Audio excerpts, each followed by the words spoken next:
This is Jason Horton, everybody. If you didn't know, he's got a great resume, dude. You're a comedian, an actor. You do YouTube.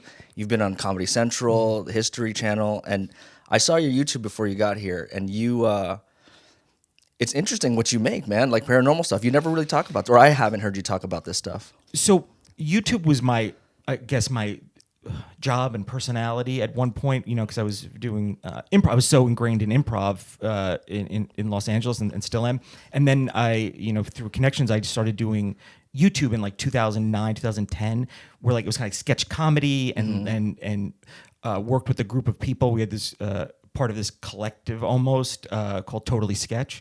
And it was like it changed my whole world. It's like I was in video. I mean, I had somebody kind of assess how many video views I was in across all platforms, and it was over 1 billion. What? So there was a point where like people would they didn't know why they were. It was like that character actor you see. Like I know this person. He's in a lot of things, but I don't know his name.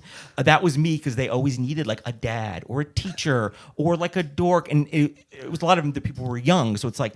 Why do we have like a 19-year-old person playing a dad? We can have this 30-something-year-old. And by the time like 2010 came, like I haven't had like a job briefly for like 7 or 8 months that I can get into is like a pretty dark turn. But since 2010, I've not had like a job, and I haven't had to. And a lot of it is thanks to the world of YouTube. I mean, I traveled, do branded stuff. I drove like a Ford for a year, did some like Jimmy Kimmel, and it was all that stuff came from, improv because I learned the skills, and that's how I learned how to act. I had no acting training, and then you've been in videos with a lot of views, like viral videos, and a lot of it was like awkward dating, sex, similar to kind of what it's all of extension what you might see. Mm-hmm. We do mics and stuff like that.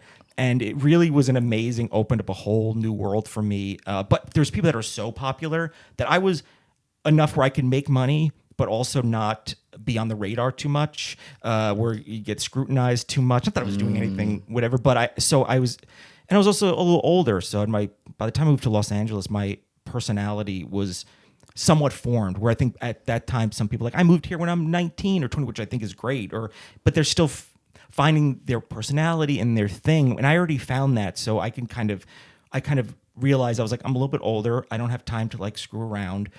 So I kind of assessed that, and I was like, how can I leverage all this YouTube stuff for me?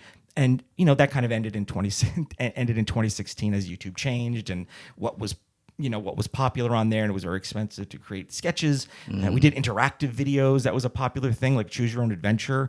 And a lot of it was like sexy kind of, but in me is like I'm a dork, and that kind of changed. Like I wasn't really into doing that much. I mean, unless it was like I was auditioning for it or something like that. So yeah, just a lot changed, and it's just tons of pivoting since then. Okay. Do you think that was an advantage for you to start, I guess, your entertainment career later rather than younger? Yes, in the way that I knew myself really well. No, in the sense that I feel like if you're younger, you have a more fearless. You don't know what you don't know, so you have maybe I don't know, it's like not an ego, but like you have this thing, almost reckless, a little bit. And I was like, I'm already at this point. Maybe my brain can't absorb things. The brain isn't as supple as when you're older. Like going back to school, it's like I'm more organized and more structured, but can my brain absorb things as much? So yes and no. I mean, I always wish I was younger. I mean, I always wish I was younger, and I'm reminded of that pretty much every day in Los Angeles when I do anything. Give me 1 second. Let me see if I'm rolling this camera, because I have done that before. Okay, cool. We're good. Yeah. So how old were you then when you started doing the YouTube stuff and getting into? Probably when I started doing the YouTube stuff, like in a real way, probably 31. No kidding. 31, yeah, 31. And you think like, oh, YouTube's always been there, but in 2010, it was only out for a couple of years. It wasn't what it is now. It wasn't, the second biggest search engine, and people were when they call it the Wild West now, it's not as, I don't think it's as wild or as west as it was. But in 2009, 2010, because I would meet people that were really popular, and they have a video like, I ate a cheeseburger. Right. And I was like, why does this have 3 million views? Yeah. I'm like performing, improv to like, 20 people. It's the same way like a stand-up show would be. And I was like, and you have this huge audience with this like, sort of inane content, but also it's like different people like different things. A lot of it's for like younger kids. We're really entertained by a lot of these YouTubers. Some that you see now that have, that sometimes they end up kind of in the bad press and stuff like that in later days and stuff. And some kind of still do it. They go by the wayside or they're still thriving in it. But yeah, I was even like that. I was like, what is this? And if I was maybe younger, I wouldn't be like, what is this? I'd be like, this is cool. Let's do this. But me, I was just like, what's going on and how do I make this work for me? Because, the clock is always ticking. So how did you get into like paranormal stuff? Because like you said, you started with sketches and improv, and then you kind of went this route where you're talking about paranormal stuff, murder mysteries and stuff like that, which I love, dude. I love murder mysteries. I got into it because I love cash. I love the almighty dollar. I've been podcasting for a long time. I podcast much like this, talking to people, like finding out like what makes you like, like what do you do? And because people love that stuff. And so I did that for a while. And then my producing partner and I, Rebecca, who I've known we've been writing together, and because of YouTube, I was like, I got like, rep by big representation and all these things that I kind of let like just they work and they don't work anymore. But we've worked together for so long, and she's really into that. Like she gave like haunted tours, and the true crime stuff is very interesting. I love a mystery, but my interest was kind of the weird history, like stuff you don't learn about. I was like, I didn't know that happened in 1985, and dark history and dark Los Angeles history. So we kind of was like, let's do a podcast, but let's start. Let's just do a podcast. Like let's go in front loaded with something we're interested in. Something that we won't run out of content, because if it's just haunted or if it's just true crime, you might find yourself spinning your wheels. But let's keep it in the world of the world of what we're talking about. And then we made in 2018 the podcast Ghost Town, which we're still doing 2 episodes a week, every single week for 5 years, and that also opened a whole bunch of doors. For at one time we were repped by like WME, which is like a huge, and they reached out to us, which is weird. And then we had some development stuff, and I got a book publishing deal out of it. So I published 2 books about like historic Los Angeles, like dark Los Angeles, abandoned Los Angeles. Yes. So we just went into it going like, let's go into it and have all our ducks in a row. So we're not like, oh, it's episode like 19, we're out of gas. Let's go into it. So and also a lot of pre-planning then. A ton of. It was like, I'm not just going to get in and do another podcast and not. We're going to take everything we've learned over time, but also have a genuine interest. It's right. I mean, I see some people, and that's fine. Like, some people are like, we're just talking to celebrities about, reality shows. Let's just talk about a true crime because it's popular. And I get that. And that is part of the reason that, at that time that we kind of got into it, because people wanted to hear it, and they're willing to hear a true crime story from 10 different people. It doesn't matter, or a haunt, or a weird history, or an abandoned mall, which was kind of like the thing I was into the most. And then we just kind of put it all together, and the consistency really it's really paid off, because there's doesn't make a ton of money, but it is revenue. We've done some pretty cool things, and we've gotten it opened up a lot of doors. We've gotten a lot of we have TV development deals and stuff like. Obviously, right now it's they put a lot of brakes on it. And my writing partner and I were also we sold a rom-com. So we just were like, we both like rom-coms, but we know it's like people, they churn those out. Right. And frankly, we were like, oh, we like writing together. We can write a rom-com. And then we've been pitching them around, and then then we sold one. And that might not have happened if we weren't working together on the podcast and other stuff. That's so wild to see that happen, because everyone, they always say stay within your niche. You know what I mean? And going from paranormal stuff to rom-com. Yeah, we keep that it's kept really separate, but I think us working together and the value of like writing together and creating, and like what are we talking about this with the podcast? And she's a like a big time producer on stuff on Netflix and stuff like that. So she's got backgrounds. Got it. I got I used to consult, Instagram, Facebook, TikTok, Musically. Yeah, my background was like managing and consulting on social media, and then I would manage like some really big YouTube channels for a short amount of time. right before I got into stand up. What the hell? I had no idea. I don't know if you saw my post. I was asking for like who's like a social media manager that wanted to come on the podcast. Oh, That's wild. Yeah. This just worked out perfectly. I mean, I don't do it officially anymore, but I still do a little bit of consulting stuff like that. I just haven't kept up on the change a lot. I keep up on the changes for me, but I haven't kept up on them the most. But staying in your niche is really good because people want to know what they're getting. They don't want Monday for you to talk about basketball, and Tuesday you're talking about World War II, and then Wednesday you're talking about a weird itch you have, unless they're really invested in you. If they're invested in you and you are the center of it, you can talk about whatever you want and you'll get to that point. But people really, that's why, people really want to know what they're getting themselves into, and they want that consistency. And you can, people want to do that. They're like, oh, I'm getting some things. Maybe they want to hear about this. Maybe, or maybe they don't. Right. Maybe they don't yet. So I think within a niche, but also don't run out of stuff to talk about. If you only talked to, let's just say, stand-up comedians that were over 6 feet tall and, under 25, you might have a very limited podcast, right? Yeah. But you open it to any old, any old aging person that kind of just wanders by your place. Okay, so, well, what would your advice then? Because I just started this podcast about 3 months ago. Obviously, consistency is the number one thing. Are there any other like tips you can give me to like kind of how I could grow it? Well, I think, what you're doing, because one, you are in it. You're not like sometimes where people are, or they're interviewers, they just like, I just like talking to people, like interviewing people, but they have no context. But you have that context, which I think brings an interesting perspective in it, and you care, and you're not just like, I need humans to talk to. Right. Like you care about what they do, and you want to relate in that way. And I think that's great in what you're doing. And then the thing is, sometimes you see like what things are really hitting. Like, oh, I don't, if you analytics, I'm like a huge analytics person. Okay. Huge analytics. Get off on analytics, and that was my specialty, especially with YouTube. Like I was a back end channel manager. What thumbnail is going to get the most clicks, and the psychology. I took I dropped out of 5 community college, but I took a lot of psychology. So the psychology of social media and what gets people's attention is a lot of what's going on. There's a manipulation, but I don't mean that in a bad way. Right, yeah. Anything we do, you go up to do stand-up, we're being manipulative. Very true. If not, we would just tell boring stories. Very true. Right? So we're being like, I'm going to set this up, there's going to be a thing, and then there's going to be a punchline. That's manipulating the audience to laugh. Right.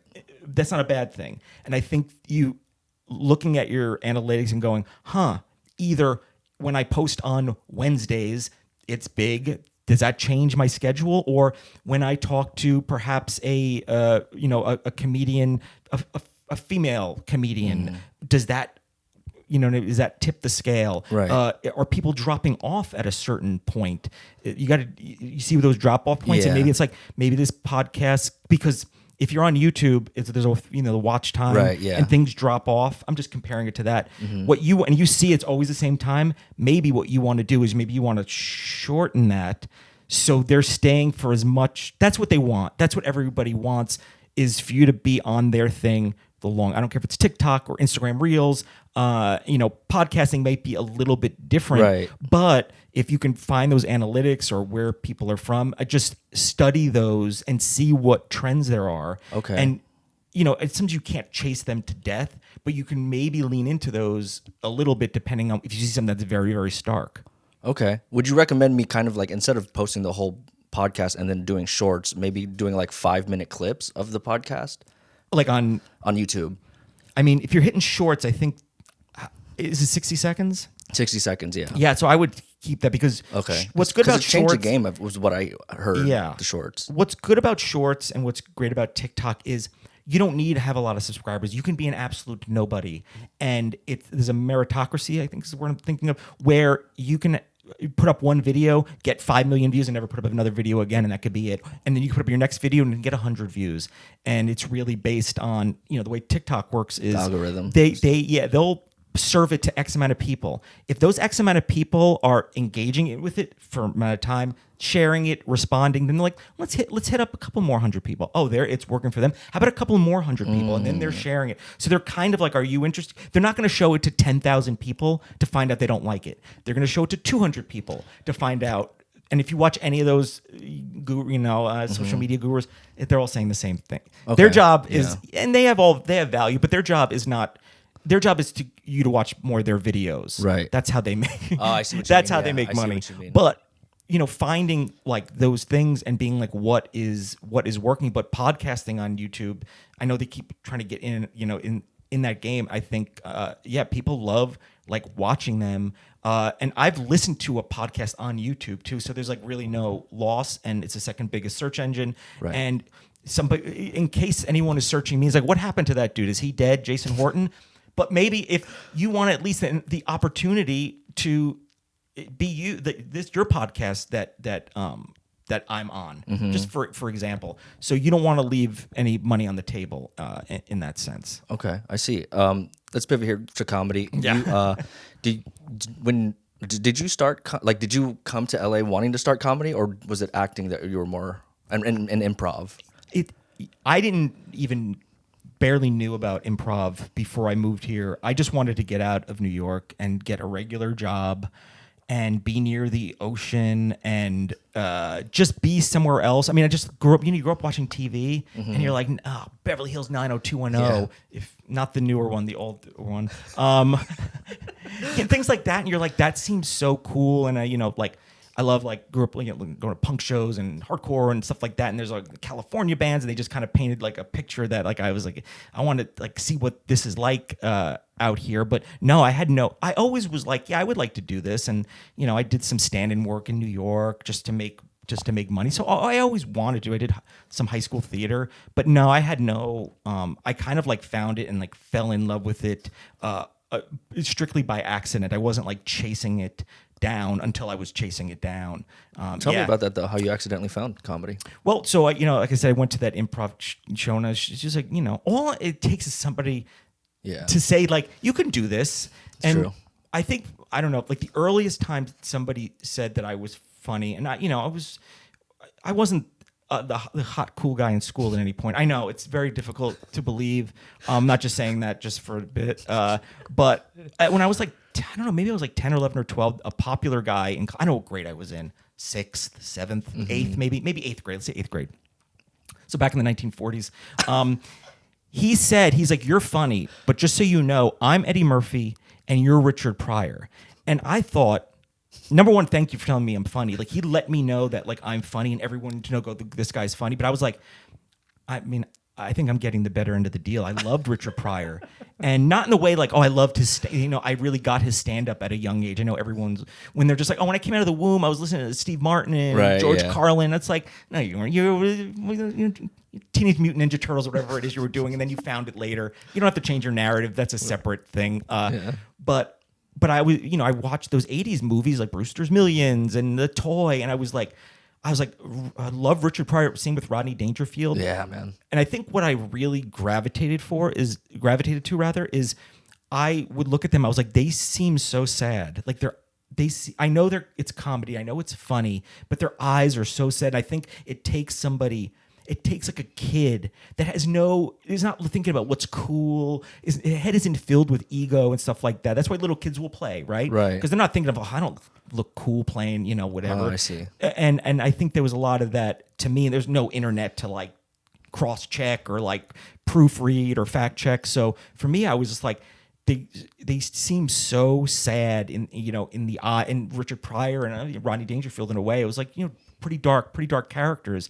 But I was like, oh, I really kind of gravitate to these 80s movies that featured stand-up comedians, which was a lot of them. And even Eddie Murphy, I was never like a huge fan of. He's a really good actor, I think, especially in Beverly Hills Cop. And he is fun. He's funny. He's funny. What am I going to say? But he wasn't my guy. And I think at that time, he was everyone's. And I was like, Richard Pryor and like Rodney Dangerfield, like that's where they're at. And then I'd watch HBO specials, like Andrew Dice Clay. I thought he was so cool, and he's still so relevant. But I was like, I loved that kind of 80s whatever they gave me. It was like Dennis Miller. I didn't understand what he was saying. And so I was really into that. And then the thing comedy-wise that really, I think, resonated with me was MTV's The State. I don't remember that. No. Okay, so this is like early '90s, and now they're kind of retouring again. And David Wayne. You ever see Wet Hot American Summer? Is that Yeah. Oh yeah. It's that crew. Okay. That crew. So I would go to see tapings of The State at NYU. It was on MTV, and I was like, this sketch comedy. What they think is funny, it's like a little absurd, like a little surreal, a little kind of I don't know how to describe it in a way people are like, that's not true. But I was in love with The State, and then there was a show called Stella that was on. They had these shorts, these Stella shorts that were like, pretty kind of. I don't know. They were just very, very indie, and then like people like Bradley Cooper was doing sketches with them. I'm telling you, look into Stella Shorts, and then the TV show on Comedy Central that didn't really last very long. But any of those, a lot of like Michael Showalter directs a lot of big movies like David Wayne, and Role Models is another movie. Okay, yeah, that's a good one. So it's the people like kind of directing that and in those movies, and in that we've seen Party Down.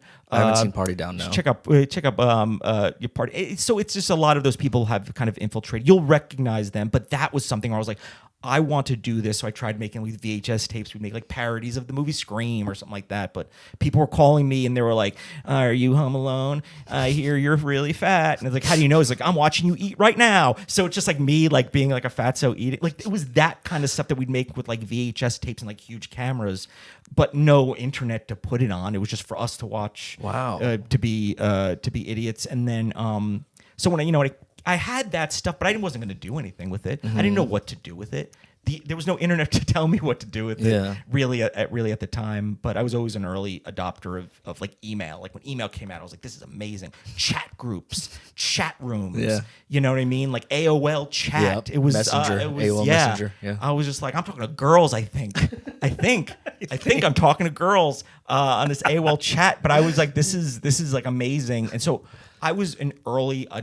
I think for my age, I was an early adopter of all that stuff. And I think if anything makes me unique is I was a little older, but I wasn't like, well, what is this internet? You know what I mean? Like, what is this internet when in my 40s or whatever? I was like, I knew exactly what it was and I embraced it right away. I wasn't like, I don't like change. Things were better back in my day. No, they weren't. Some things, but most of them, no. Progress is great. I agree, because that's kind of why I started this comedy and this podcast, man, is because I just saw kind of the world going towards this digital world. And why fight it, which I think a lot of people do on the internet. They're like, why don't you get off your phones and go play outside? I was like, you're on the phone. Yeah. Why don't you go play outside? Also, I'm going to rant for 1 second. Go ahead. You can cut this out. There's comedians, and listen, they are funny, and they're entertaining, and they have value, and there's people that like them. But when the shtick is, and you're like a 45 to like 52-year-old man, and you're like, I don't understand what's with this internet? I was like, it's been around just as long. Half of the time you've been alive. Don't act like you don't know what. And I know it's a bit, and it's an exaggeration. There's people in the audience that are younger, and it's like, you used Google Maps to get here. You Instagram that you were coming. You got your tickets on a thing. You told people, you know what I mean? Like you text message somebody. Don't sit here and pretend like you don't know what the internet is. I know it's a bit, but it's just like, hey, what is with this emojis? I was like, the emojis have been around for like 20 years now. Stop lying to people. But I understand they're entertaining, and there's an audience that likes them. And it's very funny people saying it, and I get it, but it's also that's just like kind of like a rant. It's like millennials are 40. It's like these millennials. That's true. Millennials, they're ruining everything. They're 40. Why are true. you? There's just it's like this thing where if like I'm older and the world's changing and that scares me, and the only thing I can do to hold on to it is to say how much I don't like it and how bad it is, and this is my last gasp of back when I want to feel like it was when I was younger, because you know what I mean, like the world's changing and I don't see a reflection of me in it, and I get that a little bit. Totally, there's some things where I'm like, I love architecture, I love mid-century modern and all stuff from before I was born, and it's a huge fascination of mine. But I was like, I understand like things. It can't all. I hope it's preserved, but I was like, I don't get mad at the world when things are changing. So that's just my little rant. Yeah. What was your first open mic?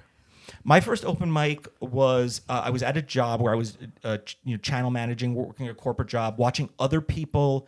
Oh, you were doing what I was doing, and I liked the job, and it wasn't their fault. But there was a lot of. I also was. It was at a point where midlife crisis, full blown, is starting to hit. So I'm like 45. I don't know what I'm 45. That's when you or started? something.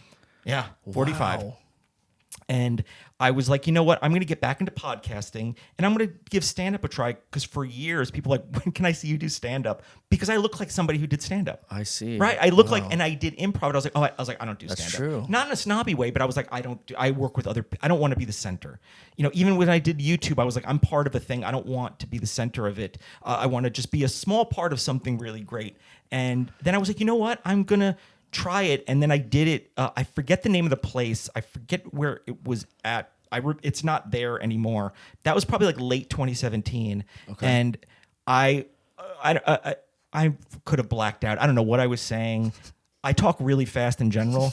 And I mean, in my early days, I can do a 5-minute set in 2.5 minutes. Easy. Jeez, I could burn through because I'm so scared of leaving any breath for people to not laugh or not have a good time. I was like, hey, let's have a conversation. I'll just keep switching subjects. I don't want to bore you. I'm so sorry. So that's kind of how I was. But I remember doing I did 100 open mics in a pretty short amount of time. I was like, I'm too old. I don't have time. Right. I don't have time. I don't have 10 years Right. to begin to get okay at this. I don't have the time. So I did that. And then I really enjoyed it. I feel like my improv background didn't help in a sense of like, I'm good at stand-up, but I had a little bit of a stage presence. And also I could switch gears very easily. I could improvise. And then the pandemic happened. And then I was like, I'm not doing Zoom. I'm not to sound like an open, I'm not doing Zoom open mics, just not for me. And then when things started coming back, I was like, I don't want to hear it. I know it's all going to be like vaccines, that's true. politics so stuff. And I don't want to spend my time and money when it's all over the internet. I don't want to hear I don't even want to hear the good takes. I don't want to hear good takes, bad takes. And then there was a point. So I did it for like 2.5 years then I took 2.5 years off, which is really good when you're trying to, get good at something, and then got back into it maybe like 1.5 years ago. So it's probably been like a 3.5 year total that I've been doing it. Okay. That's awesome, dude. Good for you. And so obviously, like we said, we didn't want to just hear people's opinions during that time. When you came back, I mean, obviously it's still kind of there, sprinkled every now and then, you know what I mean? How did you kind of like approach that, I guess, like in terms of what you had to say? Because I'm pretty sure, like, again, like I said, coming back from that, everyone had their opinion on it. Did you just kind of stray away from that?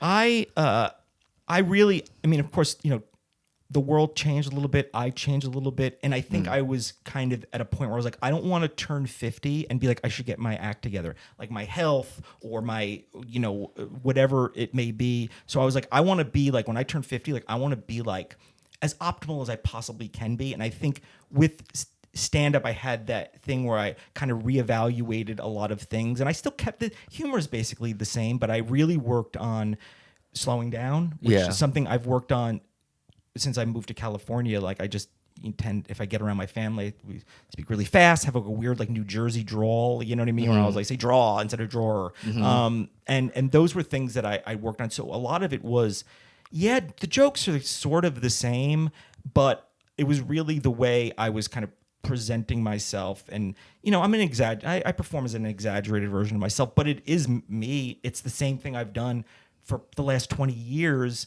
It's just this version of it, and I'm still always kind of searching for that. Like, for example, like you said, you were only doing, I remember I asked you once, it probably was a month or more ago, and you said you're only doing it a few months, right? But your stage presence has a very grounded, where and kind of like it's just in a good grounded way, which is something I've always looked for but never found as long as I've been doing it. So when you say you did it for a few months, I was like, without hearing any jokes, you look like you have been comfortable doing it for 10 years.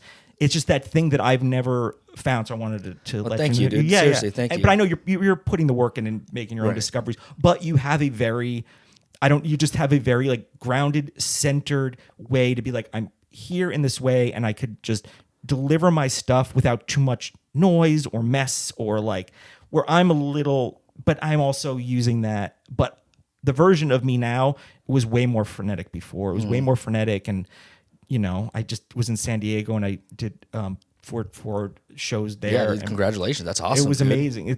That's a huge change happened just over the weekend. No kidding. You Tell might me not about notice it. You might not notice it from talking to me here. It's like, dude, you still seem like a weirdo. I performed in front of people. Have you ever done that? In front of that are not on their phones, that are just not other comedians? Have you ever tried that? Also, I performed in Europe too. No kidding. Yeah, Where in Europe? I performed in Berlin and then Prague and then. And they understood you? It was it was mostly English speaking. Prague was a Okay. little bit rough, but that's also something that I did. And then when I go to like Philadelphia, because my brother lives there, I would just be, can I do a show? And I think they look at your Instagram, they're like, oh, you seem like a. And plus, who cares? You know what I mean? They're Yeah. like, whatever. You're just a regular person. So I took a lot of chances and risks in other environments along the way. Even when I was just like, I'm not really confident in this. So the more I did that, the more I did things that made me uncomfortable, especially at an age where like I just want to. It's self-preservation. I just don't want to put myself out there too much and have people look at me and be like, oh, look at this guy. You're too old. Come on. Well, dude, I appreciate that about you, though, man. Because people hit a certain age and they're just like throw everything out that's new out the window. You know what I mean? Especially stand up, bro. Or they hold on to their old things, Right. And be like, it's still 1997, Yeah, right? And I'm right. like, it's not. I mean, it's not. Some things are, but mostly not. What do you think that is about you that allows you to do something like that? Is it just the ego's out of the way? What is it? I think it's also getting a little bit of a late start in it. I had there wasn't a thing where I was like, I remember me and the guys would say whatever we wanted about women. And there's some things that are fun. I love Anthony Jeselnik, which Yeah, is dude, he's not great, dude. which you would not, if on paper you'd think I would not true. like. I love Anthony, but he's so good at doing a specific thing that's not Right. really. He's not really commenting on any, you know what I mean? But I do like that stuff that's normally kind of like not, PC or whatever. But it has to, it has to be like really smart and really genuine and good and not just like a bunch of hateful, horrible things. You just want to sound tough and cool. Like, I was with this chick. And I was like, Yeah. no, you weren't. Yeah. I know you weren't. That I can look in your eyes and I can say, no, you weren't. Some were. I mean, some are. I don't know. But San Diego, I used to live in San Diego. Right, like yeah. I mentioned. So I hadn't been down there in a while. And it was weird being down there because I think I had in my mind like this time capsule of like, of this really great thing. And I hadn't been there in like 9 years. And before that I did some improv, but I was there and back. I was there by myself, for 2 days at a very swanky Motel 6. And Swanky. it's very swanky. I just eat M&Ms right off my stomach for dinner, like love it. real rock star style. And I think I was there, and I was like, wow, like the ghost, like the ghost of when I lived there, and it just ended in a very tumultuous way, and it was kind of a dark time for me. That's part of the reason I was like, I got to get out of San Diego. But performing in front of like the first show, the 8 o'clock was sold out. It was like 150. Were you headlining? No, Okay, there was a really great, some really great headliner, which I learned a lot from just watching, and not in a way where sometimes you're watching people just to be like, I want to be entertained, but when you're there doing a show with them, like you watch and you're just like, oh, Right, yeah. now I see why you're the head. Like I know why you are good at what you do, but performing in front of like a sold out crowd, the 8 o'clock one. You'd think there's so many people there. We all had to work to get. They were so tight. You know what I mean? Kidding. We all had to work to get people. They did, but they were almost like, we need permission. I don't know. Probably more experienced comedians that perform in front of tour and perform in front of a lot of people. Sometimes have crowds that are just like that. And then the 10 o'clock show was like a little bit looser, but. Almost those two shows was me warming up, and I talked a lot about being from San Diego, so I that helps. I think it did a little bit because it was a very sincere, a genuine thing I was putting out there. Very excited to be back instead of just being like excited to be in San Diego when normally it's like, am I really? San Diego? San Diego's wonderful, by the way, but some people might not be excited to be there, but I actually was. And then the Saturday shows, the Saturday 8 o'clock one, probably the best.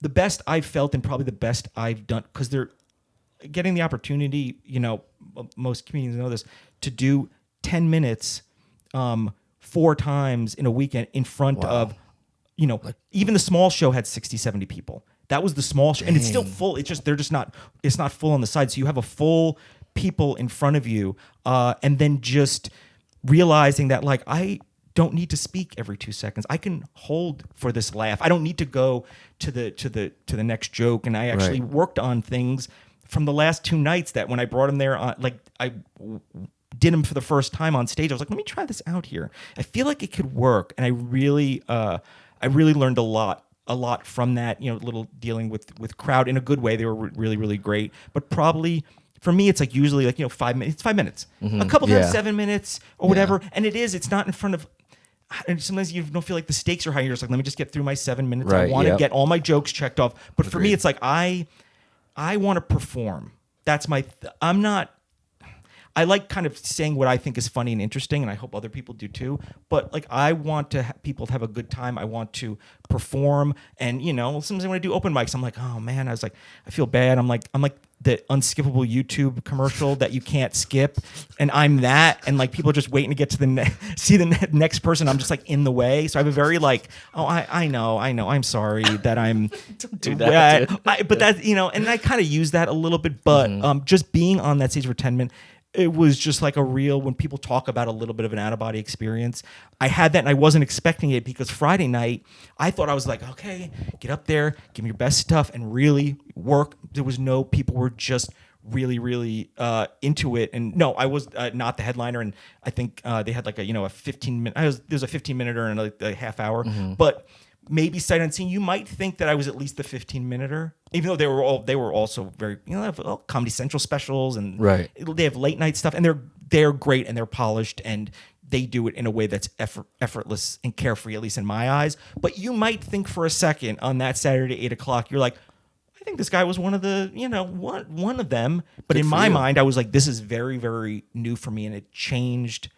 I feel like this is a turn, like a real turning point, because you don't know if you don't know. Yeah. You can say theoretically I can be up there. Like, what if it was a half hour? Right. It would not be good. It would be not good. I'd be like, which one do you want to hear again? Do you want to hear? I don't know which one you want to hear again. But you could see I can talk for 30 minutes at least. So I think that was a really great learning experience for me. And you were able to like breathe and stuff like that, and like let the jokes just kind of sink in. I mean, I was sitting in a chair at one point, which I never do. When people they sit, I'm like, how do you? You're so cool. You just sit down. You're just like leaning back. I can't do that. I'm very. I have terrible posture, which I'm always working on. So I really wish I was like that. But I was able to like sit down, and like I did like a bit that involved me sitting in a chair. I'm not going to reveal it. That'll be for an Instagram reel. I don't want to ruin. I don't have that many jokes. Also, a thing about me is that I don't go to a lot of open mics, because I'm always working on performance and redoing my jokes, and I feel like if I see the same people and they see me do the same thing, I know they don't care. Yeah. I know they don't care. Right. And I know they're just like, they don't care. It's not a negative. They don't care. Why should they? And I wouldn't care if someone else did. But for me, I feel like I'm boring people, and I'm too self-conscious. That's why you always see me at an improv mic where, like a coward, I can just take everyone's stuff and then I can perform at the end and do my own 5-minute set based on what everyone else says. But that helps me. Right, yeah. Because sometimes, if you don't have stuff and you go up there, it's like, well, what are the other people saying that really stuck with me? Right. I did it a little bit in San Diego, just like one thing that this one girl said, but mostly it was just stuff that I had with a little bit of pivots and a little bit that I learned the night before. But it was a really, really great experience, and it was like the thing that I think will change me going forward. So how do you think the comedy has helped you in other aspects of the other things that you do, such as the podcast and like getting on camera and speaking, or everything? Like, I love making fun of improv. Love it. I love it. I love making fun of it, but I like making fun of myself in it, not it itself. Because people take it very seriously. And I get it. Yeah. And it's changed in Los Angeles. I think it's changed, especially since the pandemic. A little That's bit what of I've heard. It's really, it really has changed a lot. Still great. Teachers and performances and stuff like that. But I think in the same way like CrossFit and like Brazilian Jiu-Jitsu was like, I think it really kind of people realize like, peaked. do I need to spend X amount? Not that it's not worth it, but I think it just changed a lot. Like the IO theater now, Second City is gone. Right. I think UCB's second theater might be gone too, and UCB was also an IO West. Were pretty much informed everything I do, and then YouTube as well, because I got like kind of on the job training to act. And I did, a lot of sketch at UCB and a little bit of improv, a decent amount of improv, mostly sketch and iOS.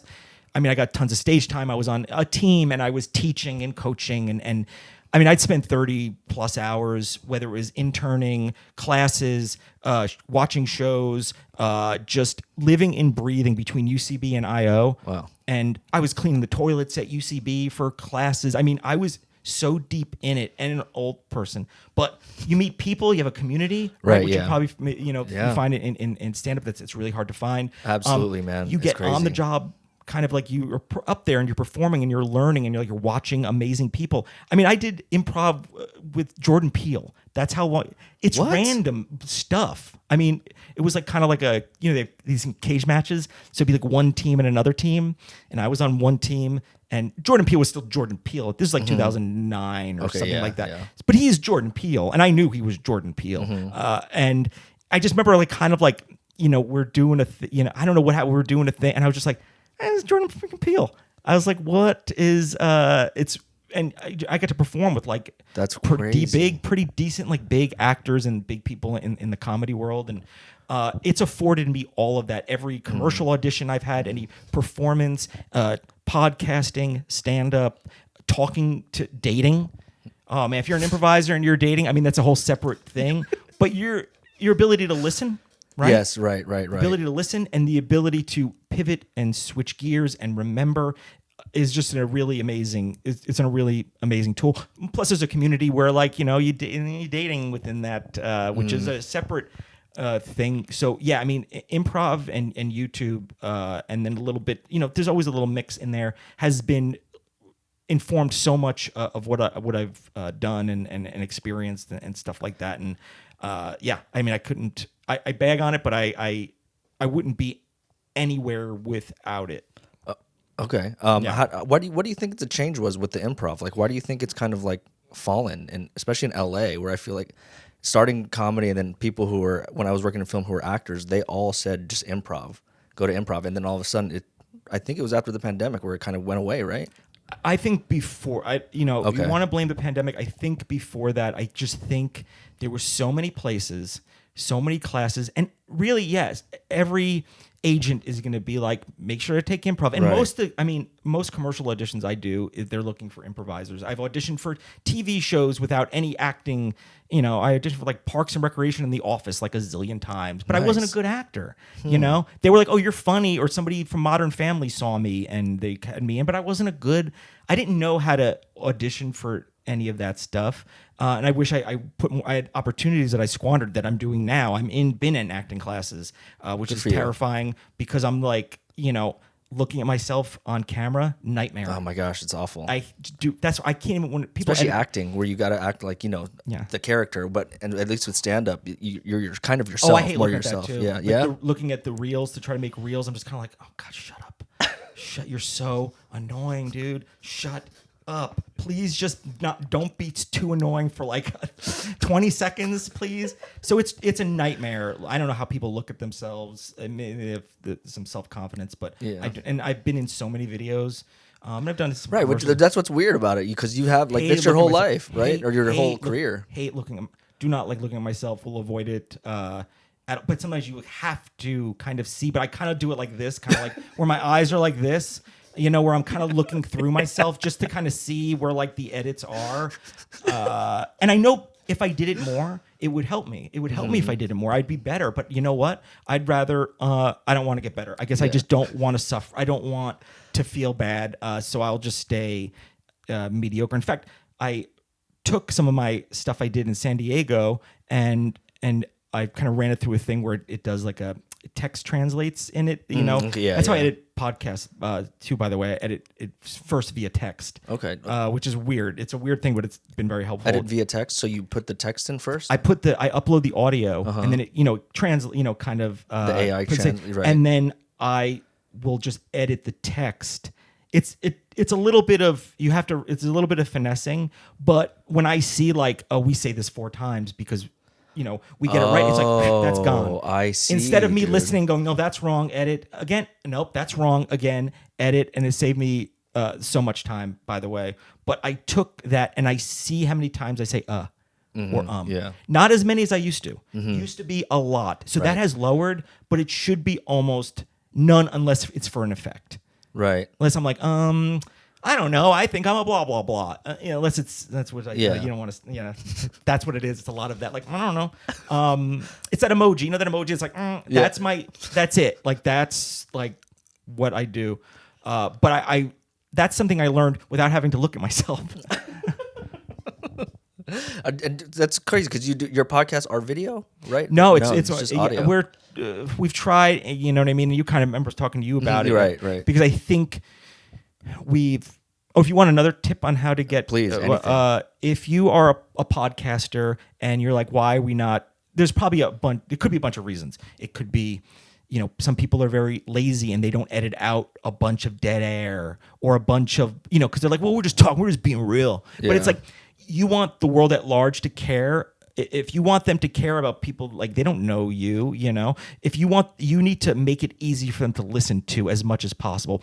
I think with conversation, it's a little different. But if you're conveying it like a true crime thing, you can't just leave in like, right. You have to cut that out. Oh, I see what you mean. You can't leave that in there or like, and then the ghost just showed up and was like, what's up? Just make it easy for them to listen and don't be like, hey, they're just gonna have to take me for who I am. Yeah. This is what I do. And I see that like in Facebook. I'm in a lot of Facebook groups. I'm Facebook old. But that's where sometimes the audience, where's your audience? Right. I have a lot of audience that are on Facebook because they're old and they want to hear about old things and nostalgia. And when I sell my books, like Facebook and it's changed, even TikTok and Instagram and all that. And I rock it on LinkedIn, I do. I rock that LinkedIn. But that's one thing, but also is to find other podcasters that are in your niche, in your world. Okay. Go, I will play, either I'll mention your podcast and you mention mine, or I'll take the trailer and I'll play it in the mid, whatever, as a like pre-roll or a post-roll or a mid-roll. And find those people, you might not say, hey, you do woodworking, please let's cross promote. Probably not, because the people that are interested in woodworking might not want to hear this Jew talk about, LinkedIn. But you find other people that like, I also interview stand-ups, or I interview celebrities, or I interview comedians, or I interview people that talk about, be like, hey, you want to, they might want to know your numbers and they want to know your stats, but maybe they won't, care because a new person's a new person. Like I'm going to mention this on Ghost Town, Ghost Town, that I would charge a corporation, a lot of money for, but you know what I mean? Like, but they might, because be like, oh, I don't know really that much about Jason. Like, he doesn't really talk too much about himself in this. I would like to hear more. But find people in your niche, usually with a similar audience, because somebody who's really huge is going to be like, well, what do I get out of it? Like, great, you're promoting me to whatever, and I have whatever. But I think it all benefits, and that's really the way that's the way to do it. Find people in your thing and be like, hey, you want to do a promo swap? Take my trailer, play it in the beginning. I'll play yours in the beginning. What would the trailer consist of? If you on Apple Podcasts or something, it'll be kind of like a trailer for this. Like hey, I'm Jesse. I talk to my favorite comedians, and we talk about everything in life and blah blah blah, and how they make it and survive in Los Angeles. Check out, check us out every Wednesday on Apple and Spotify and blah blah blah. Okay. It's like one of those type of things, and usually you can use like little sound bites in there of like really funny things. Okay. And sometimes we have them on. I have a couple other podcasts, but we have these little things to be like, this is what you might. It's a commercial. Mm-hmm. So that would be like a trailer. Well, I'd love to promote yours, dude, on this. I don't. Yeah, I will take it. I will absolutely. But it's by two. We're both comedians, right.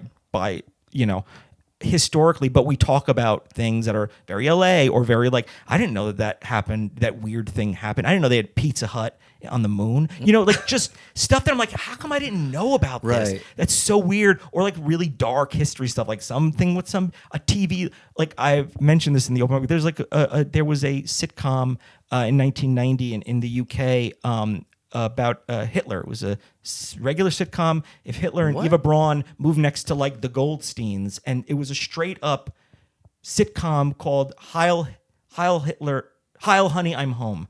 It was called that. Oh my god! So it's things dude, no like that way. that are like, oh, that is weird that happened, or you know, just weird inventions or things that didn't work out, or like failures. I love failures in history, failures in pop culture, and weird things like that. You find all that on Ghost Town, wherever you get your podcasts. So let's actually go into failure, because obviously the name Yeah. the name of the podcast is Successful Failure. But like, how do you view failure, and how has failure helped you in your career? Well, you know, so I a little bit thrive on it. Mm-hmm. I'll take it and use it and amplify it. You even said you dropped out of community college 5 times. Five times. I dropped out of college 4 times. Because you know. And it's just like, that's weird. I've never actually met someone like that before. But Yeah. go ahead. Like, what does it mean to you? So one of my people talk about like some of my biggest like insecurities, and the fact that I never finished college is one of them. Not Me too. Not because it, you know, you look now and you're just like, nobody cares where you, depending on what you do, like nobody cares where you went to college. You know, they care about job experience and you know and such. But I think if I'd finished college, it'd be finishing what I started, and would put me on a path where I would be finishing what I started instead of being like a kind of like a total screw up and like wasting a lot of time and just like I just love punk rock, going to shows, going to concerts. It's all I cared about. Girls, No kidding, rock and man. roll. Look at Oh you, yeah, dude. I used to get in trouble as a kid. I mean, I was like got into trouble as a kid. But the first time I had a drink, I was in Los Angeles at 33 years old. That's the first time you drank alcohol? Yeah, 33? at 33. Yeah. Wow. Why'd you drink at 33? Because I was in Los Angeles. You know what I mean? I was in Los Angeles at doing improv, and then also like, you know, then I got into like, you know, dating and stuff. So I was never like a huge like drug, or the first time I tried pot, I was also 33. And All in improv, man. That improv, dude. that's, I mean, and then I was, you know, it wasn't like, I was a very kind of casual, but sometimes I'd get a little loose, you know what I mean? Yeah. Like, especially because I go to a lot of things where like it's open bar, a lot of like after parties or a movie premiere or this event, and they're just always just throwing. I mean, I was in London, working at a YouTube in London, and just I don't know what was going on. They're just there, but that's their normal drinking. Is my like binge drinking is probably their normal drinking. And you know, I tried like a little bit of like, you know, little drugs, nothing crazy, you know what I mean? Like once, and I was like, good, I'm in, I'm out. I tried it. Yeah. It was in the confines of like a relationship or something like that. Okay. So I got a little crazy, got a little loose, but I always worries like, will I have an addiction issue? Yeah. And then mine were like food, like sugar. Like I wish, you know what I mean? Like I wish when people say like, yeah, I quit beer and I lost 25 pounds. I was like, I don't have that. Like I don't have that. Right. I just want to eat like cake and stuff. Like I just always was a very much heavier, not much, but a heavier person. And yeah, and then a little bit of ambient addiction for a little bit, bit of time, a little tiny bit. Yeah, always a long time issue, emotional issues with like sleeping and stuff like that. But I've been fortunate. And I think people say like, oh, I didn't realize you were 50. It's probably partially because I didn't spend most of my life drinking. And sometimes I look back and I was like, I'm not mad that I didn't. I was straight edge for the term. And even now, like I very seldomly do. If it's a wedding, maybe, or like an event. And if I was single, it'd be a different story. True. But I'm married, and like, why? Do you smoke weed at all now or no?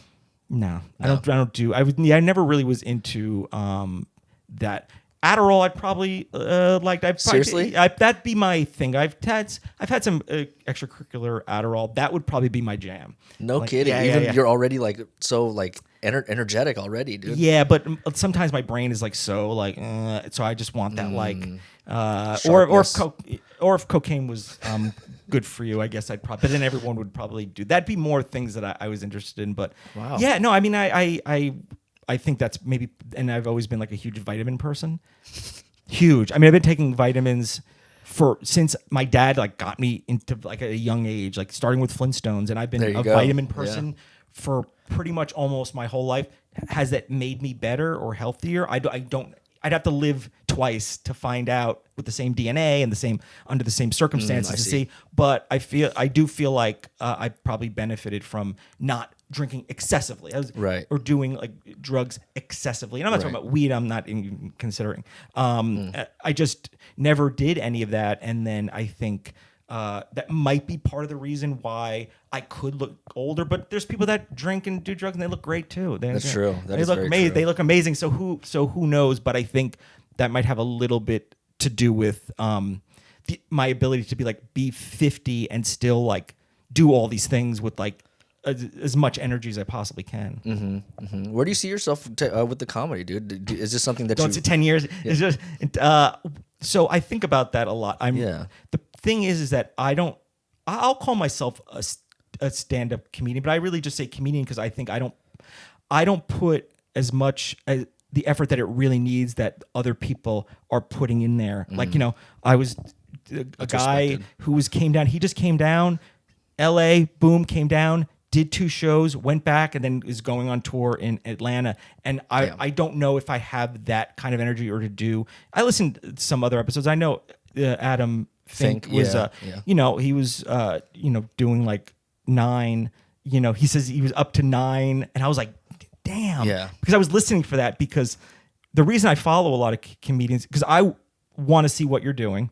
I want to analyze that, and it gives me that kind of like little kick that I'm like, oh, they're all out there doing it, and it shows. You know what I mean? It shows they're doing it, they're putting in the work, and they're good, and they're meeting people, and they're getting bigger shows, and they're taking their talent, and then they're really giving it everything. I can only give what I could give because I also do things to make money, and I also I have like some development stuff, and then also I love writing and I love auditioning.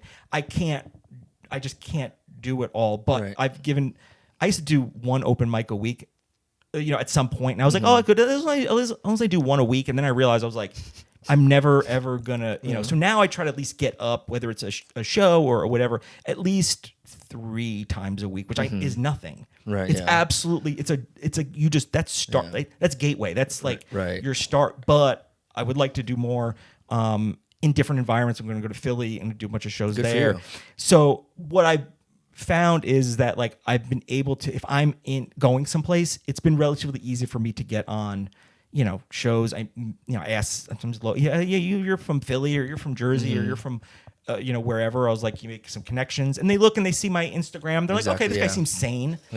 He's putting his work out there. If we don't like it, then we take it or leave it. But he seems to, be relatively like somebody we can have here, and it won't make it any worse. Mm-hmm. And so I've been fortunate I think in that sense. If you don't mind me asking, where does your main source of income come? Is it from like I don't want to say acting, but like, is it the podcast? You can do this all you want. This is a very, I would say the podcast, but we put a lot back into the pod. You know what I mean? We put a lot. Got it. We spend money on advertising, and like, I don't know. We're doing like a Halloween episode. We're going to this Chateau Marmont. Dude, that's sick. Rented a whole thing. Dude, that's spending, so cool. Because it's you know what I mean. We gotta we spend money to you know what I mean. Put out something special. So so we're going to the Chateau. Good for you. That's sick. Yeah, and I wanted to go to the room that John Belushi was in, and but those rooms are very, very expensive. But we got a pretty sweet room. We're going to do some video, and we're doing a whole thing for it. So the podcast is definitely something. I work with the History Channel, so I do on camera stuff talking about. And they found me. If you want to be found being on YouTube, even if it doesn't have a lot of views, that's where a lot of people found me talking about haunts and this and that, and that's what producers are looking for, that stuff. Especially. And it doesn't have to have a billion views to have it. Sometimes they're like, there's not a lot of male talking heads, I'll call it.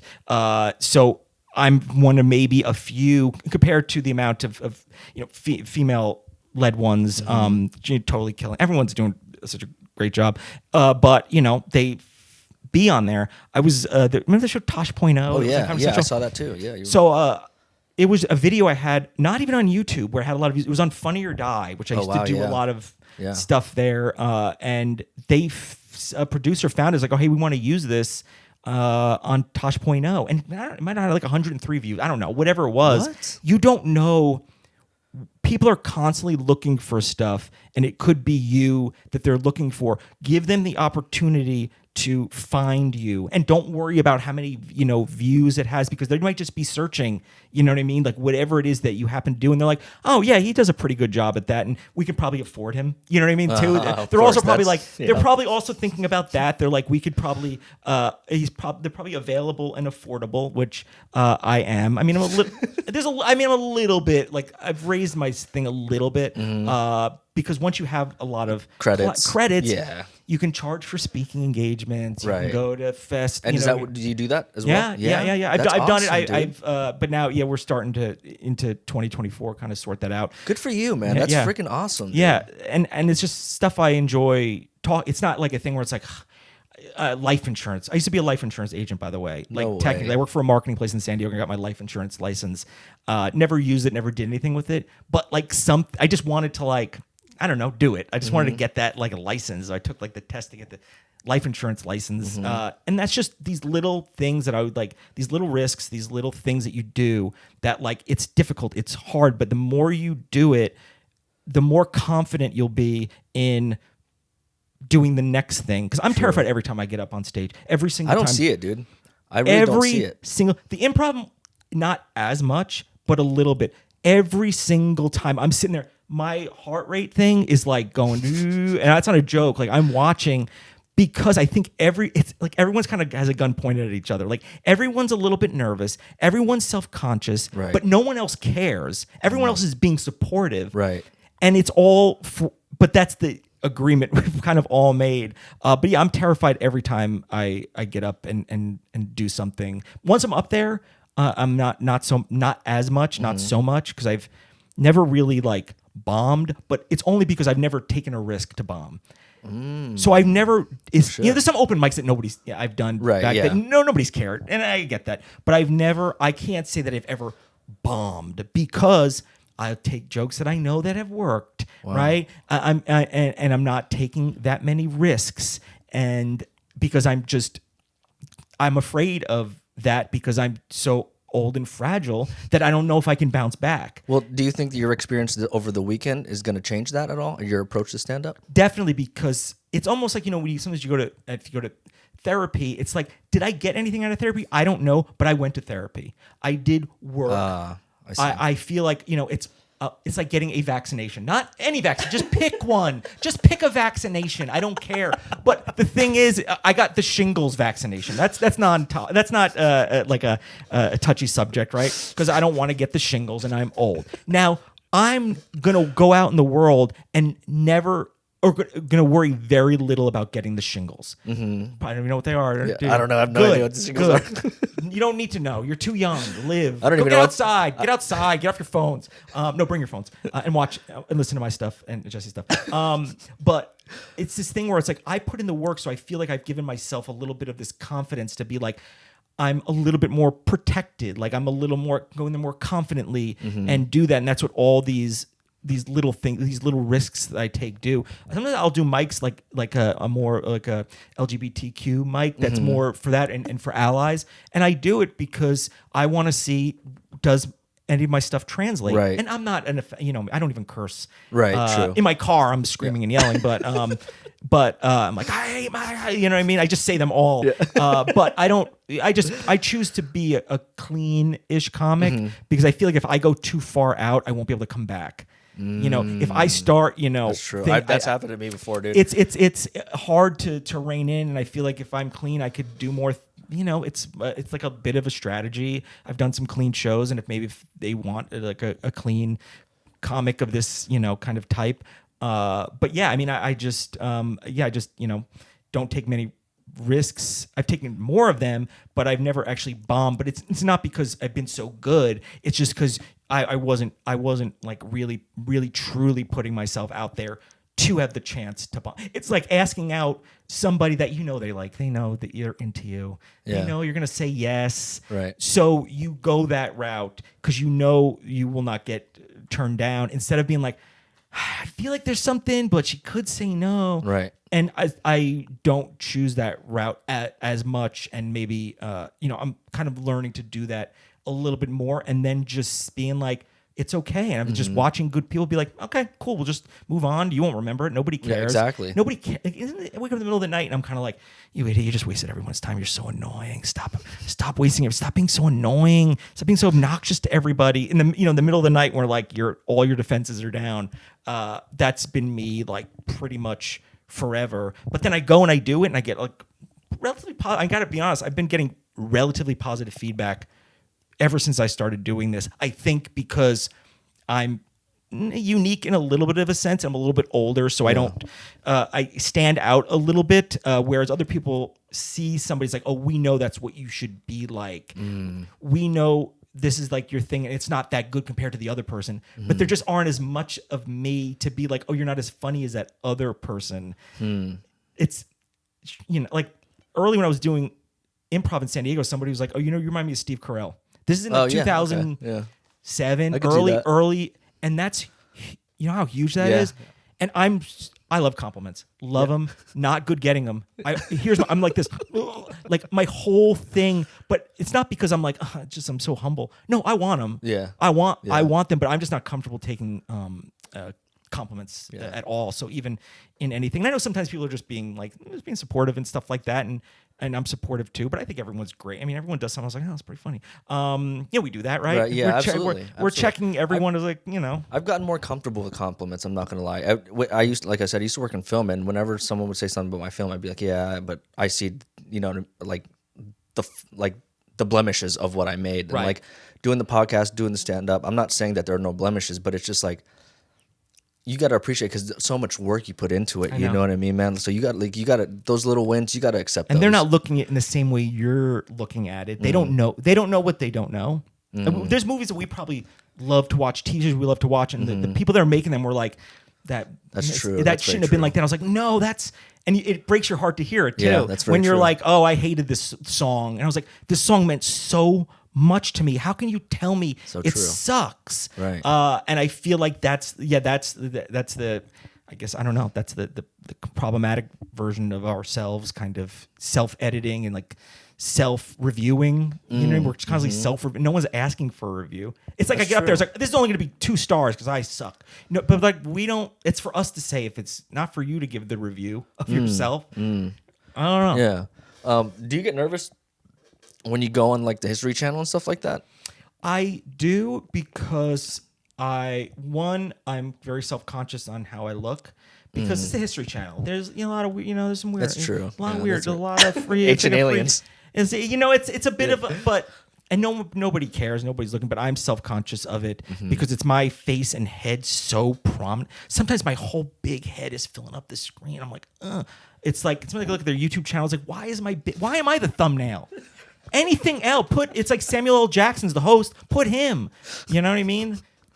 I have a third show that I did that's coming out next year. With Samuel L. Jackson? Samuel L. Jackson No with one. There's kidding. Pierce Brosnan is another show. No way. And just because there's some press there. Dan Aykroyd's the host of the third show. I'm No doing. way, Yeah. dude. Did you meet those people? No? They probably film it like, that's like true. That's this very in their true. own, because they come out there and it's like 1977, you know what I mean? The world was different, in their way. But I also, is because there's so much text and sometimes I'm reading off a prompter or sometimes I know the thing, but they need to feed because it needs to be delivered in a way that's understandable. Yeah, it can't be, sometimes it can't, you have to say it in the present tense. There's just so many things. So there's just some point where I was like, I can just tear this place apart. I'm so freaking frustrated. It's not, and the producers of like reality or any of these, like it's essentially reality show. Right. I don't know how they do it. They're just like they're just like, you don't realize how bad you're not. Like you don't realize how bad it could be. It's like going to a therapist. I'm like, am I the worst? I remember asking a therapist, I was like, am I like? She's like, you're at the bottom end of like not be, like you don't know how not bad you are at this. So when sometimes I think like, oh, this is the worst. I've had to say this line 10 times. Like you don't. could be so much worse, and that's why we keep calling you back because we think you do a good job, relatively speaking. You might think you're doing a bad job, but you don't. It's not for you to say. It's for you to come here and do it, and us to pay you. How long did it take for you to start getting these bigger gigs after you started like the podcast and like going into this niche of paranormal stuff? When I was doing YouTube in the throes of it, like I'd say 2010 to like 2013, 14, going to 15, not hard.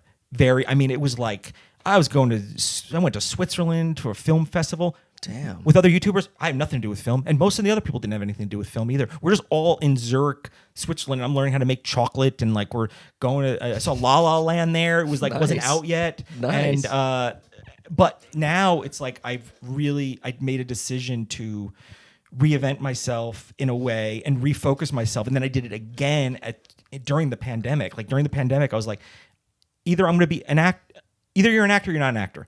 You're either gonna go to classes and learn how to do it and get the new headshots and audition and get the self-tape thing done, or you're not doing it at all. Like stop half in, half out, which is very easy for me to do and be like, I don't know improv. I can. No, it's not. It's either all or nothing. And I've gone all or nothing probably since when the pandemic started. I mean, I started working before that. I was working on my books and stuff, but I mean, I've been just the whole time getting like my head in check, my like health in check, and being like really, really focused and kind of learning and knowing the lay of the land, and then just constantly moving forward, but understanding it's like I can't give stand up 100%. Or whatever 100% is. I know it's not everyone's 100%, but I can't give it that 100%. But I can give my 100% of it 100%. Yeah. But it's way less than it should be, and I don't think I'll ever be a very successful stand-up comedian as we all know it and it's defined. But I think I can find my place in it, and enjoy it, and can I maybe make a 15, 20 minute special? I think I could. I mean, I know, you know what I mean? Like I'm a very well connected person over the last 20 years. That's true. I used to be that person that like Jason Horton knows. I guarantee he knows people connected. People still reach out to me. He's like, I know you have connections, and I always, because I'm easy to work with. I'm not a flake. That's the biggest thing in Hollywood, dude. That's the first time I stepped on set is just own up to your shit and always show up on time and don't like, you know what I mean? Like, don't be a flake. Please and thank you. And sometimes things don't run smoothly, and sometimes you get like whatever. But I produced out of the YouTube space, and I was, got to use all their. I mean, it was like when red cameras. Was it black magic? Black magic. I mean, to make these stupid YouTube, they're just like, use all this stuff, and I was like, what? Oh yeah, it was in Marina Del Rey, like the YouTube space. What? We were doing crazy stuff. I remember one time I was there, and I was standing next to I can't remember her name. She's on that Only Murderers in the Building with Steve Martin. Selena Gomez. So, I was just like standing next to Selena Gomez. We're just like both there, and I'm like, hey, and just like, hey. It's just like a weird like thing. Like it was just like this weird thing where they would just throw money at creators to like make sketches where it basically kind of be like I'd be on a date and they're type sketches. And they're like, it seems like you're so successful. Why the fuck are you doing comedy? I would probably be a really good producer or like agent, manager, or developer, which I do really have a lot of interest in because I feel like I can kind of like put those pieces together. But also it's like, I don't know, I want my creative stuff out there, and it's like, it's you can't wait to say, hey, do you want to do a podcast about success and failure? You can't wait for that because no one's going to just know that you want that or going to offer you that. So you have to put it out there, shove it in their faces until there's like, oh yeah, we would like more of that, or we would like to give you money to have like a little piece of that. And they will, you know what I mean? They will. But if it's got to be out there for you to do that. Right. Dude, that's crazy, man. I had no idea. Like you were... there's things that I can't even, there's so many things that I've done, weird, random things that I've been involved with that I can't even like, it couldn't fit in one of these podcast episodes. It's not because it's so like amazing, but like, it's just because I've been alive for so long to actually do it. That's wild, dude. Cause like me, I've written scripts, feature films that went to production houses and stuff like that. Obviously with the strike and everything's kind of slowed down. So I kind of had to pivot somewhere. But yeah, what has made you so, like just staying with it, like staying motivated to stay with it, especially because it's something in film, dude, where it's always failure after failure after failure. You know what I mean? Not even failure. It's just you're getting just almost pushed aside. Almost. What's motivation for you to keep doing it? So, sorry, I just touched your leg. You're Is that fine. weird? No, it's not weird at all. You're like, oh. I think what has been my benefit has also been a detriment to me is I've always been someone who realized I can't just do, I need to do that and do that, because I'll always be of value. I'll always be employed, whatever that means, and I'll always have something to do where, it's like I'm an actor. I'm an actor and I just act. I don't even do commercials. I only act. I only do guest stars and up, even though I have no, and if that doesn't work out, well, it's going to be, I'm going to go back to Iowa or wherever. No offense to Iowa. I was great. But for me, I always realized from, especially when I got into YouTube, it's like, and I put a lot of values, like, did I have a good improv show? Did I have a callback for commercial? And I put all my value in that. And I realized it's very, very limiting. Yeah. So I always made sure I was kind of into a bunch of different things. Wearing multiple hats. But also when you sit down with someone, it's like, so what are you into? What do you want to do? And it's like, well, I do everything. It's like, well, we don't know how to market that. Right. So I've had some stuff with some big, Right. if I was like really just like, my movie is like the only thing that I wish, and I thought that was helpful to be able to do all those things, but certain people are just like, no. We want to know what is we can focus on. And it was, sometimes it was like, they were just like, can we see you do stand up? Big agents. And I was like, I don't do stand up. They're like, what the fuck? Yeah. It's like, can we just read your pilot? I was like, I don't have a 30-minute pilot. I just didn't have those things that I could have. I might not be here talking to you. I might be flying around on a freaking private jet. Yeah. How do you get in the room with people like this, dude? Is it just you've just been putting yourself out there and they just come to you? When you have a lot of views on YouTube, and they're at a point where they're like, how do we? It's just like the way music is, like the punk or like the indie stuff or like grunge, where they're just like, we're just corporate heads. Like, we just want to scoop up as many of these freaks as we can. Hopefully, we find the next Nirvana or Green Day or whatever. Right. So it was, I think, a little bit like that, because sometimes you're like, hey, do you want to do my thing? And somebody's like, well, show me what you've done. He's like, I haven't done it yet. With YouTube, it's like, what I do. And right. I've proven that it gets a lot of views. I remember I produced a commercial for whoever did the Nook. What was the Nook? What was it? I forget the movie. Remember like it was like a tablet that you read. Oh yeah, that's right. I forget who. That's right. Did that. I don't know. Microsoft. Let's pretend it's Microsoft. Pitched a commercial for Microsoft, and then in the room, and then they were like, well, how do we know, this is going to get, and I literally pulled up one of my videos and I pointed to the number and I sat down. I was like, that's how I know it'll be successful. That's boss, dude. Yeah. That is boss. But because I proved it. I don't need you to take my word for it. It's out there. You know what I mean? Right. I've proven it many, many, many, many, many times. I mean, I produced the thing with Yahoo and College Humor that like Lindsay Lohan was supposed to be in, but we had a negotiating thing with her. Oh, of course. And those people that went to produce like a bunch of great stuff and didn't bring me along. Okay. But I've just made a lot of, like made a lot of, really cool things, and I've been able to prove it, prove it. And I think it's easier to get people to do something when they see proof of concept, right? You probably know if you have like I have a good idea for a movie. It's like, what do you have? It's like nothing. I just have the log line in my head. It's like, no, at least show me some, like a short film or pitch deck or whatever that is. And when you say, hey, how do we know there's going to be an audience? They want your audience, or can you relate to an audience? And if you could show them that you can, I think it's very, very powerful. And you don't have to. I don't need to convince you. I've already proven it. I wish you had the same confidence on stage, brother. I do. Yeah. Oh, yeah. I mean, sometimes when it comes to things, I've done things where when it came to like what's funny as far as like just working in the world, and I would say I was like, no, you don't understand. I'm not interested in what you think. I'm here to tell you what's funny. Right. I'm here to tell you what works. I'm like, you're getting this wrong. I'm not interested in what you think is funny, because you're like a suit. You know what I mean? Right, like essentially like a suit. Yeah. Even though we're probably like the same age or they're younger, I was like, you don't understand. I'm here to tell you what's funny. Right. And I would take a very, very hard line. Yeah, like on hard that. stance. Well, because it's like, this is what I think is funny. I've proven that this works. What you just have an idea. You just have like or like, it's like, what does Foot Locker want? I did a thing with Foot Locker, a video. I remember having the meeting, and they're like, we want it to be dodgeball. I was like, cool, that's fun, that's funny. They're like, but no one can get hit with the dodgeball.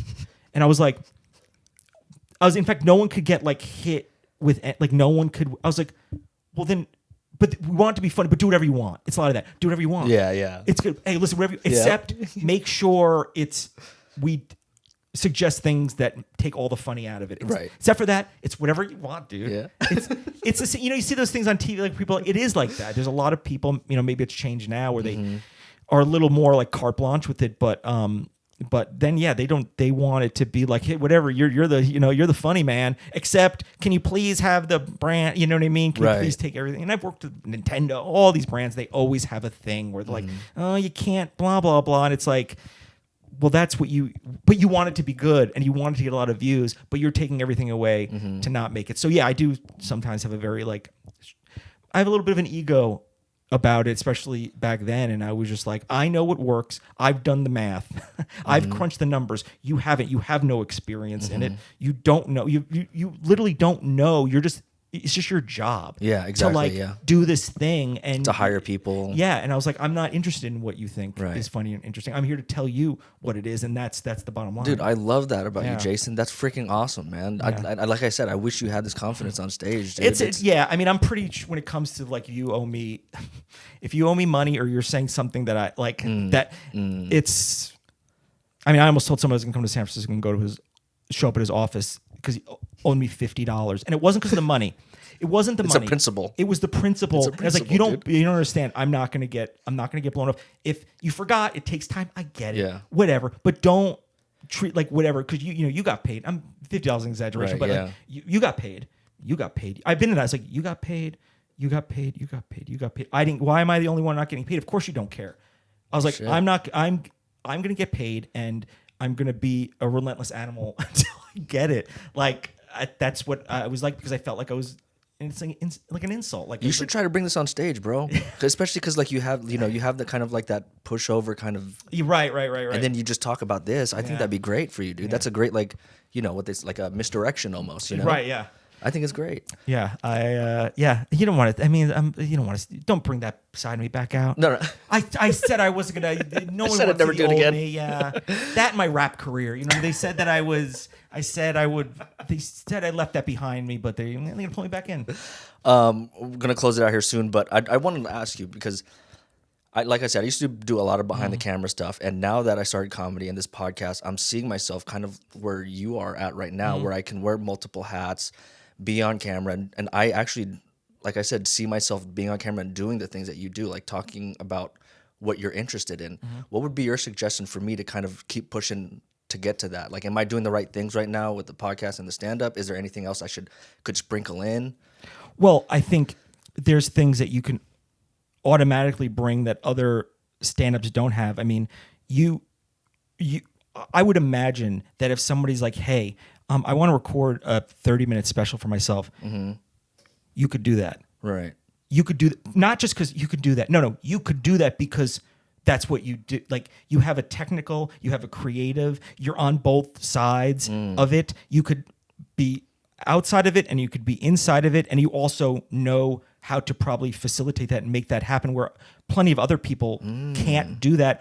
Or, you can find somebody that, maybe that did music videos, but you want somebody that's like, no, you need to know me. You've seen me every week. Like, what do we need? Like, multi-angles, where should we do it? And then, you could have a vision for that. And I feel like that's something that you have that probably other people wouldn't have because you have that experience. I don't have that. I mean, I don't have that same experience. I mean, I wouldn't know. Like, I couldn't help. I could never direct somebody's thing. I just don't, because I'm just not, you know what I mean? I think that's something one thing that you could do that other people can't, And in terms of output and content, what do you think? Am I doing the right thing right now? Or is there anything, should I be doing skits or I don't know? Well, I mean, yes, always podcasting. I mean, that's like almost like a right. It's like everyone has a podcast. We always have to be doing stand-up because you always have to be creating comedy and always have to be like kind of finding your voice, kind of finding what do I think is funny? What do I want to put out there? And you can't do that without this. And yeah, obviously things like skits and stuff like that, but you also have to know what. You can't just do it because you're like, oh, everyone's doing freaking skits. Yeah. And sometimes the ones that I've realized over the years, I put out videos like, oh my God, they're going to love it.